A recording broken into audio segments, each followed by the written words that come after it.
பார்வதியை பார்க்க முதியவர் வேஷத்தில் வந்த சிவன் பார்வதி கிட்ட, நீயோ நவரத்தினங்களையும் பட்டாடையும் அணிந்திருக்க, ஆனா நீ மாலையிட ஆசைப்படுற சிவன் புலித்தோடையும் படம் எடுக்கிற பாம்பையும் அணிஞ்சிருக்கான். உனக்கு எப்படி அவன் மேல ஆசை வந்துச்சுன்னு தெரியல.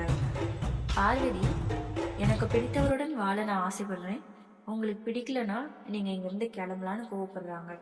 உடனே முதியவர் வேஷத்துல இருந்த சிவன் தன்னோட ரூபத்துல காட்சி கொடுக்கிறாரு.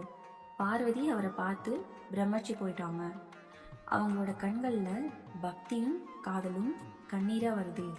சிவன் பார்வதியோட கைகளை பிடித்து, பார்வதி, உன் தவத்தின் பலனை நீ அடைந்தாய், நீயே என் சரிபாதி, நான் உன்னை திருமணம் செய்து கொள்கிறேன், இந்த நற்செய்தியை உன் தாய் தந்தையிடம் சொல், நான் வருகிறேன்னு மறைஞ்சிடுறாரு.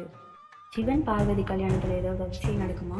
அகில உலகத்துக்கும் வரம் தரும் சிவன் மனக்கோலத்துல எப்படி இருப்பார்?